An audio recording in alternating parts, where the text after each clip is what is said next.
Alright, hello everybody, how is it going tonight? Tonight we're going to talk about function testing your printer. Once we get everything built, we want to make sure that it all works, right, before we go and start a print without knowing that it's actually going to push plastic out and move around in whatever shape you want it to. But function testing is boring. Why do we do it, right? So it's going to prevent unintended damage to the printer and to surrounding structures. So you don't want this thing accidentally starting a fire in your basement and taking out the entire house, right? That would be not good. It's also going to ensure that all of your parts function as intended and that your printer actually has the capability of pushing plastic. So prerequisites.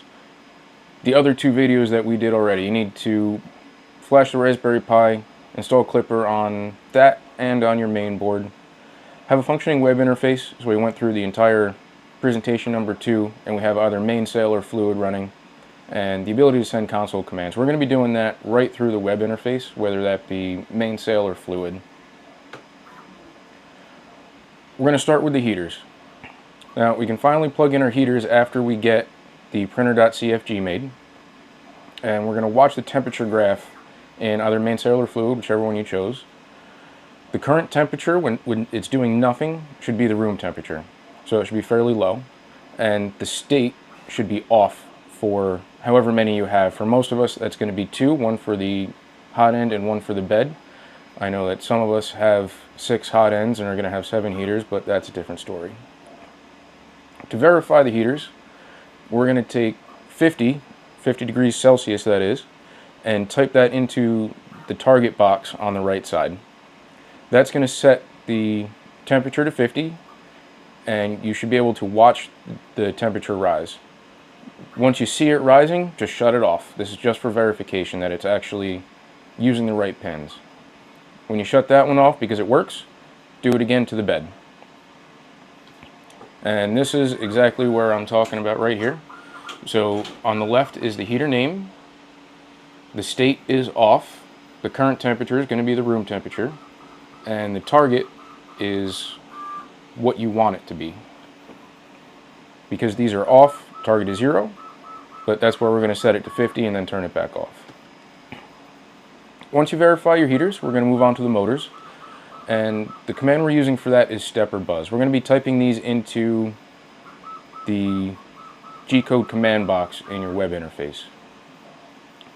For most of us, for most people, this is going to be 3 motors, X, Y, and Z.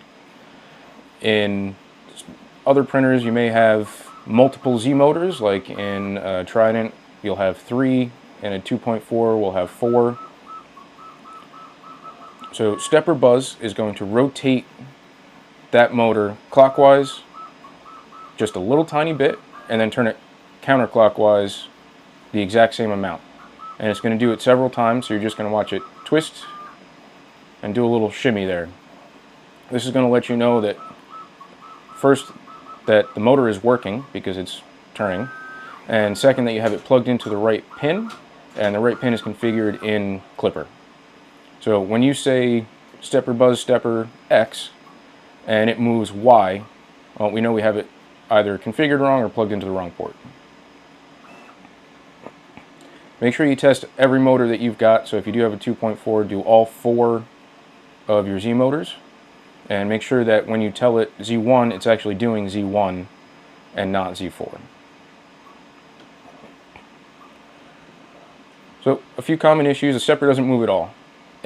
Make sure that in your printer.cfg that the enable pin and the step pin are set correctly and that your wiring is correct. And if you have a broken wire, it's not going to work. If the stepper goes one way and not the other, verify the direction pin. And if it moves the wrong direction, then you can just add a bang in front of the direction pin to reverse the logic and have it move the other direction. End stops.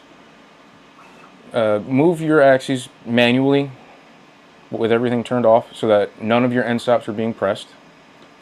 You're going to query end stops, and that'll show you the status of all of your end stops that you have configured. and they should all be showing open like I have here in this picture. Manually press the X end stop with your finger and run the command again. When you run the command the second time, it should show as triggered, and you're going to repeat that for all of your end stops, X, Y, and Z, or if you have more or less, you know what your printer is.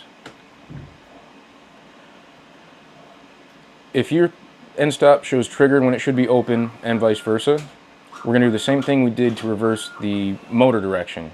So we'll add a bang in front of the end stop pin to reverse the logic. Alright, so this is the scary part, doing it for the first time on any new printer. You don't want your motors grinding, right? You're going to ruin belts and burn out motors.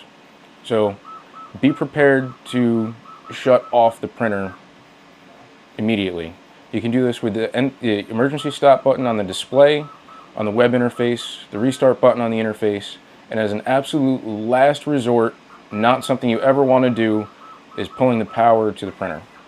If you pull the power to a running printer, you can actually destroy the SD card and you'll have to start from scratch. And we don't want that. So we're going to home each axis individually. We're going to start with X, move on to Y, and then do Z last. Watch the direction that each axis homes. And again, if it's moving the wrong direction, you can put that bang in front of the DIR pin. Depending on your printer, it could home in different directions. This is just the, what did I put in here? A V1. I don't know why I picked a V1, but I did. Voron has a fantastic, I'm lagging, awesome. So Voron has a fantastic manual, and they go into this in detail. This printer homes to the back right corner. You'll need to check out your printer's manual to see which direction it's supposed to home. And this is a basic guide for what to do if it's not homing the right way. So X goes to the right, Y goes back, so you're homing to the back right corner. In that direction. In that order, sorry. So if you hit home Y and it moves X to the right instead of Y, you've got stepper A inverted, and so on. This gives a nice, really nice layout of that. Once you get it homing correctly, we're going to do a probe test. A lot of printers, in addition to having a hard Z end stop, also have, yeah, let's try and fix this.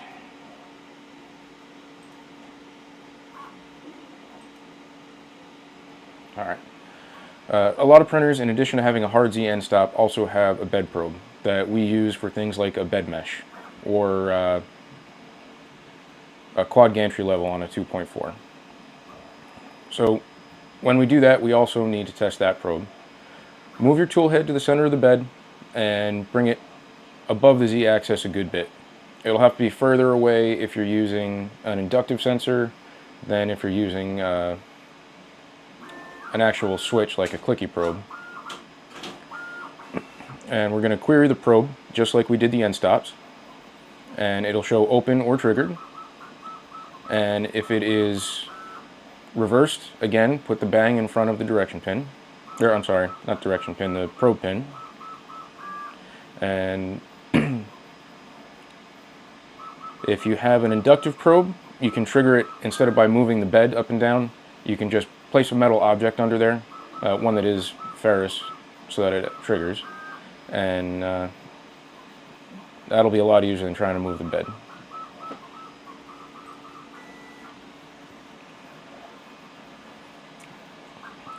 In addition to that, we're going to run a probe accuracy check. Clipper takes several measurements at the same point, and you can set how many. 3 is typically enough. I like to do 5 because I'm that kind of guy. So it'll take 3 to 5 probes and average them to actually determine how far the bed is. So for that reason, the accuracy is incredibly important. So run a probe accuracy check, and it's going to run 10 checks at the same spot. And you do not want to see a standard deviation above 0.003 millimeters, because that will make it not function correctly, and you'll have a terrible bed mesh no matter what. PID tuning. This does several things. This is going to increase your temperature to a target, and it's going to remember how long it takes to get there and what kind of power it takes to maintain that temperature. So this will provide even heating across your entire print. You can only tune one temperature per heater, so one for your hot end, one for your bed. And this is done using the PID calibrate heater command that I have here. And it takes about 10 minutes per heater to complete. So you can watch it increase, and it'll be a wavy line, which I'll show here. This is a PID tune after it completes. So you can see it increase the temperature, drop it down, increase it, drop it down, increase it, drop it down. And it's going to do that several times over the 10 minutes. And it'll place that in the memory of your clipper config, and right in the printer is .cfg. You can actually look at those numbers all the way down at the bottom. Z offset adjustment. This is if you're using a probe.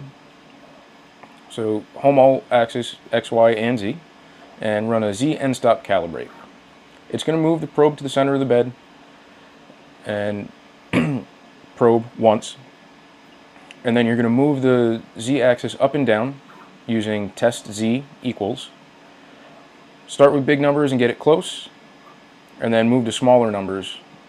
And we're going to do a standard paper test with this, so you want it to be tight but not stuck between the nozzle and the bed. Once you get it where you want it, send accept and then save config, and it'll restart, and it should save that Z offset for you. And that's all I've got for tonight. That is 18 minutes, so we didn't do too bad. So if you all want to meet me down in the application hangout, we can chat about function testing.